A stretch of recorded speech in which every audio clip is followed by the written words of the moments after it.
Okay, so let's evaluate inverse functions. Let's start with a table. Okay, so if we have a function f of t that's given here, t is minutes and f of t is miles, showing distance in miles that a car has traveled in t minutes. Okay, so let's think about what that means. If you've been traveling for 70 minutes, you've driven 60 miles, right? But they want us to interpret f inverse of 70. Well, f inverse of 70 means we're going to go down here and say, well, f inverse of 70 means that if I've traveled 70 miles, my input 70, my output is 90. That means I've been traveling for 90 minutes, right? So going this direction, we know minutes and we find miles, but the inverse direction, we know how many miles we've driven and we figure out how long we've been driving. Okay, what if we have a graph? Okay, so we've done a table. What if we have a graph? So we've got a function g of x that's given here, and they ask us to find g of 3. Let's do that first. Well, g of 3, the input is 3, the output is 1, right? So g of 3 is 1. What's g inverse of 3? We'd go the other way. We would say if g inverse is 3, the input is 3, and the output is 5. Okay, so it goes the other direction. We go up the y-axis and find what x value that was equal to. So that's showing that f of 3 is 1. F inverse of 3 is 5. All right, so now let's talk about formulas. So first thing, it's how to given a function represented by a formula, find the inverse. Okay, so the first thing we have to do is make sure we have a one-to-one function to start with. Okay, then we solve for x, and the last step is we flip our x and y. Okay, so let's go back to our Fahrenheit Celsius problem we started with this topic with. We know this formula. Okay, given an f, we can find the Celsius value, but we want to go the other way. Okay, so we ask, is this a one-to-one function? Well, if we graph this, what's it going to look like? It's linear, right? None of our variables are to any powers. There's no exponentials or anything. This is a linear function. So yes, it's going to be one-to-one. And now let's solve for x. So in this case, our x is f, right? Our input is f. So we want to solve for f. And this seemed pretty straightforward, so I didn't think I'd do it. So here's our function. Multiply both sides by 9/5, add 32, and we get this function here. F equals 9/5 c plus 32. Okay. So our original function was this, c equals 5/9 f minus 32. That's what we started with.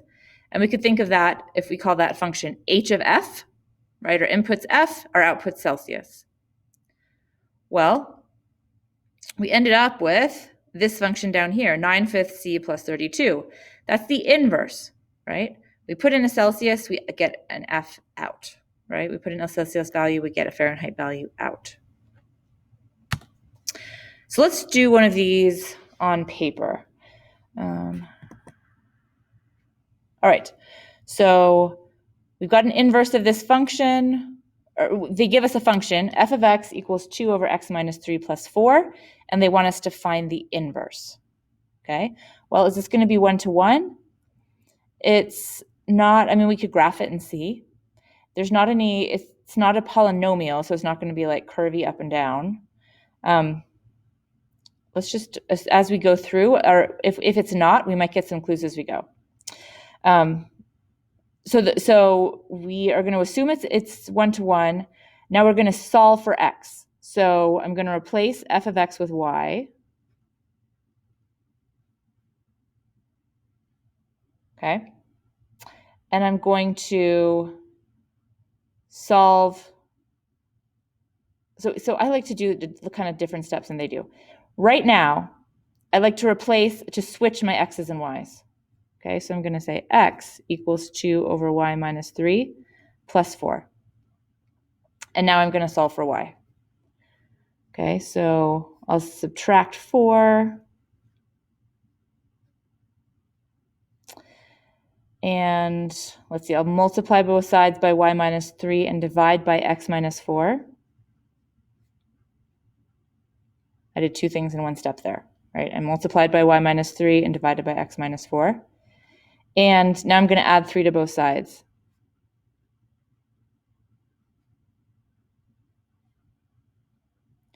That is my new function. Okay, that is f inverse of x. Right? This was f of x. This is f inverse of x. I could always check, right, and say, well, f composed with f inverse, does that give me x? I could check that. Okay, so the steps that I like instead of the book are replace, if you have it in terms of f of x, replace f of x with y. Switch x's and y's. So everywhere there's an x, write a y. Everywhere there's a y, write an x. And then solve for y.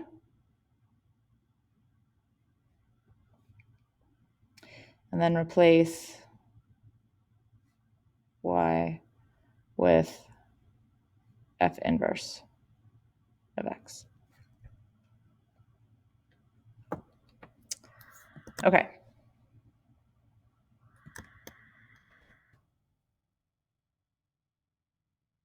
Going back. There we go.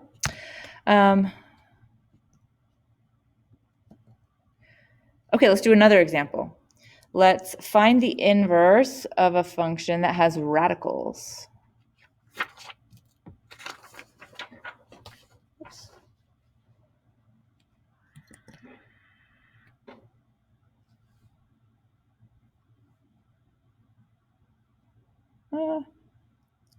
Okay, there we go. So I'm going to replace f of x with y. So y equals 2 plus the square root of x minus 4. And then I'm going to switch all the x's and y's. So x equals 2 plus the square root of y minus 4. And now I want to solve for this y value. Okay. So I'm going to say x minus 2 equals the square root of y minus 4. Let's square both sides.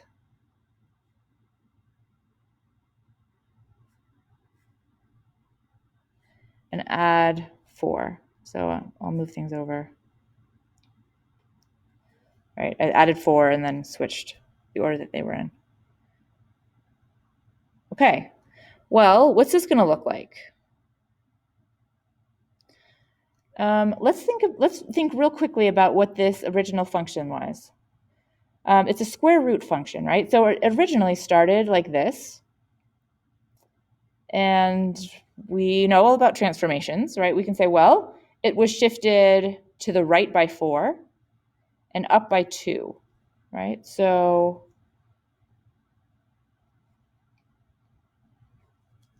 our original function looks something like that. Okay. Well, what does this look like? This is also a toolkit function, right? Started with x squared, that was the original function. And then this was shifted to the right by 2 and up by 4. So it started as a parabola, right? Here was our vertex. Our vertex got shifted to the right by 2 and up by 4. So now it looks like this. So this looks like a one-to-one function. Does this look like a one-to-one function? No. Right? This looks like it would fail the horizontal line test, right? There's two y values, or there's two x values for one y value. So what's going on here? Well, let's think about the domain of our original function. What was the domain of our original function? It was defined for 4 to infinity. And the range was 2 to infinity.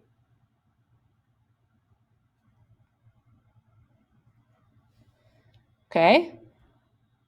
Well, what does that mean? That means the range, the domain, let's see, the domain on our inverse function is going to be this, 2 to infinity. And the range is going to be 4 to infinity, right? The domain and range switch. All right, well, what does that mean? That means we are looking at this part of the function, right? Up to infinity. And we're ignoring, getting rid of that, okay? We are just taking half of this function, right? This domain restricts, this domain and range of our original function restricts the domain and range on our output function. It's a little bit tricky. Algebraically, finding inverses is not so bad. This also isn't so bad, but you have to think through it, right? The domain and range.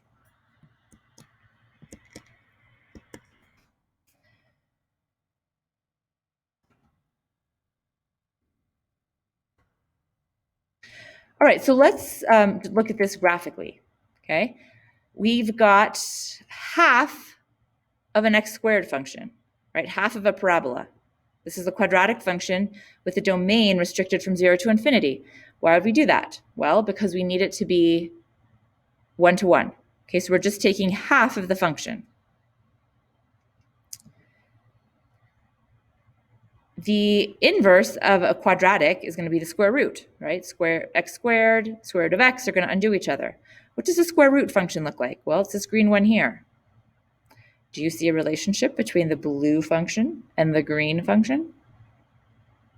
Why, yes, they look like they are reflections of each other across this line here, this y equals x line, this red dotted line, the identity function. Okay, they look like reflections of each other across that line. How about if we had this function here that looks like a log function, right? This is a little bit trickier. Let's imagine, what is this inverse going to look like? Well, here's our identity. Where's this asymptote going to go? It's going to go here, right? This vertical asymptote is going to become this horizontal asymptote. Let's see. Yeah.